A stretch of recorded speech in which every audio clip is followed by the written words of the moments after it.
ಯುದ್ಧದ ಕಾರ್ಮೋಡ, ಗಡಿ ಬಂದ್, ತರಕಾರಿ ತಳಮಳ.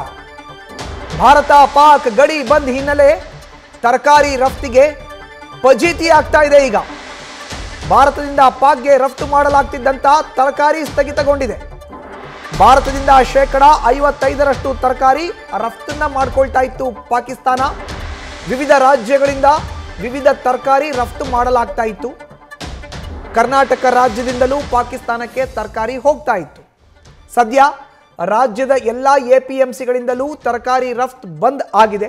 ಪ್ರತಿ ತಿಂಗಳು ಪಾಕ್ ಜೊತೆಗೆ ಅಂದಾಜು 600 ಕೋಟಿ ರೂಪಾಯಿ ವ್ಯವಹಾರ ಈ ತರಕಾರಿಯಲ್ಲೇ ಮಾಡ್ತಾ ಇತ್ತು ಭಾರತ ದೇಶ.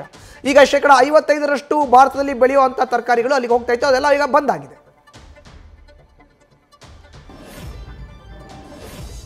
ಏನು ಈ ಕಾಶ್ಮೀರದಲ್ಲಿ ದಾಳಿ ನಡೀತು, ಅದರ ಹಿನ್ನೆಲೆಯಲ್ಲಿ ಭಾರತಕ್ಕೆ ಪಾಕಿಸ್ತಾನದ ಎಕ್ಸ್ಪೋರ್ಟ್ ಆಗ್ತಾ ಇದ್ದಂಥ 55% ತರಕಾರಿಗಳ ವಹಿವಾಟು ಹಾಗೂ ಮಸಾಲ ಪದಾರ್ಥಗಳು ಹಾಗೂ ಬಾಸುಮತಿ ಅಕ್ಕಿಗಳು ಕೂಡ ಸಂಪೂರ್ಣ ಬಂದಾಗಿದೆ.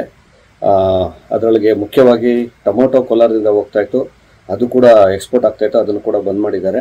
ಎರಡನೇದು ಈರುಳ್ಳಿ ಮಹಾರಾಷ್ಟ್ರದಿಂದ, ಆಲೂಗಡ್ಡೆ ಇಂದೂರಿಂದ, ಬೆಳ್ಳುಳ್ಳಿ ಗುಜರಾತಿಂದ ಹಾಗೂ ಬಾಸುಮತಿ ಅಕ್ಕಿ ಪಂಜಾಬಿಂದ ಈ ಮೂಲಕ ಪಾಕಿಸ್ತಾನಕ್ಕೆ ರಫ್ತಾಗ್ತಾ ಇದ್ದಂಥ ಪ್ರತಿಯೊಂದು ವಸ್ತು ಕೂಡ ಈಗ ರಫ್ತನ್ನು ನಿಲ್ಲಿಸಿದ್ದಾರೆ. ಇದರಿಂದ ಪಾಕಿಸ್ತಾನ ಬುದ್ಧಿ ಕಲಿಯಲಿಲ್ಲ ಅಂದರೆ ಮುಂದಿನ ದಿನಗಳಲ್ಲಿ ಸಂಪೂರ್ಣವಾಗಿ ಇನ್ನು 100ಕ್ಕೆ 100ರಷ್ಟು ಕೂಡ ಎಲ್ಲ ಪದಾರ್ಥಗಳು ಕೂಡ ಸರಬರಾಜಾಗೋದು ಬಂದಾಗುತ್ತೆ. ಇದು ಈ ರೀತಿ ಆಗ್ತಾ ಇರೋದು ಸರಿ ಇಲ್ಲ. ಈ ದಾಳಿ ಮಾಡ್ತಾ ಇರೋದು ಖಂಡನೀಯ. ಮುಂದೊಂದು ದಿನದಲ್ಲಿ ಇದೇನೇ ಪರಿಸ್ಥಿತಿ ಮುಂದುವರೆದು ಸಂಪೂರ್ಣವಾಗಿ ಎಲ್ಲ ಬಂದ್ ಮಾಡುವಂಥ ದಿಟ್ಟ ನಿರ್ಧಾರಗಳು ವರ್ತಕರು ಕೈಗೊಂಡಿದ್ದಾರೆ. ಏನು ಮೋದಿಯವರು ನುಗ್ಗಿ ಹೊಡಿತೀವಿ ಅಂತ ಹೇಳಿದರೆ ಖಂಡಿತ ನುಗ್ಗಿ ಹೊಡಿಬೇಕು. ಇದು 140 ಕೋಟಿ ಭಾರತೀಯರ ಕನಸು ಇದಾಗಲಿ ಅಂತ ಹೇಳಿ ದೇವರಲ್ಲಿ ಪ್ರಾರ್ಥನೆ ಮಾಡ್ತಾ ಇದ್ದೀವಿ. ಜೈ ಭಾರತಾಂಬೆ, ಬೋಲೋ ಭಾರತ್ ಮಾತಾ ಕಿ ಜೈ. ಏನು ಈ ಕಾಶ್ಮೀರದಲ್ಲಿ ನ್ಯೂಸ್ ಫಸ್ಟ್ ನಿರ್ಭೀತಿಯಿಂದ ನಿಮ್ಮ ಪರವಾಗಿ.